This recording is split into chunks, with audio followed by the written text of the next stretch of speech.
ఎక్కడికమ్మా అన్న, మాకు వైసీపీ వాళ్ళ మీటింగ్ ఉందంట, 200 ఇచ్చారు మాకు, ఆటోకి 10 మంది అంట అని చెప్పి అన్నారు.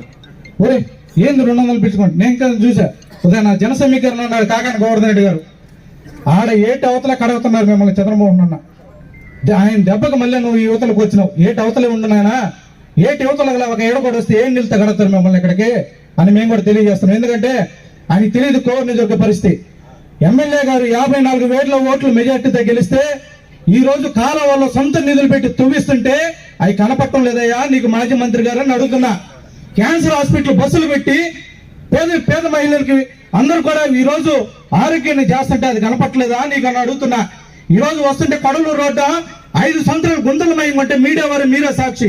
ఈ రోజు గుంటలు పోడుస్తుంది ఘనత వేమిరెడ్డి ప్రశాంత్ రెడ్డి గారిది.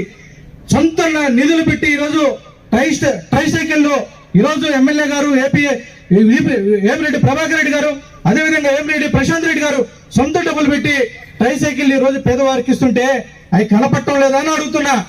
ఈ రోజు ఎవరో చెప్పే మాటలకి ఆ మాటలకు వల్ల పడిపోయి ఏదో తీసుకొని వచ్చి ఏమి రాగడి చిలకలో సర్పంచ్ అవినీతి చేయలేదా, సర్పంచ్ డబ్బులు తెలియలేదా, ఈఓపీ అడ్డు కమిషన్ పరంగా ఎంక్వైరీ చేయలేదా, ఎంక్వైరీ చేసిన తర్వాతే చెక్ పవర్ రద్దు చేశారు. అదేవిధంగా పెమ్మారెడ్డిపాలెం సర్పంచ్ గురించి మాట్లాడతారు, ఆడ కూడా అవినీతి చేయలేదా, అవినీతి చేయబట్టి ఈ రోజు చెక్ పవర్ రద్దు చేయడం జరిగింది. అదేవిధంగా ఈరోజు అనేక విషయాలు ఈ రోజు మాట్లాడారు.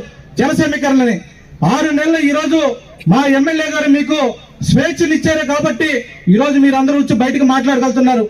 ఒక్కసారి మా ఎమ్మెల్యే గారు ఓపిక పరీక్షించొద్దు అని కూడా మిమ్మల్ని రిక్వెస్ట్ చేసుకుంటూ జిందాబాద్ వేమిరెడ్డి ప్రశాంత్ రెడ్డి గారి నాయకత్వం, వేమిరెడ్డి ప్రశాంత్ రెడ్డి గారి నాయకత్వం.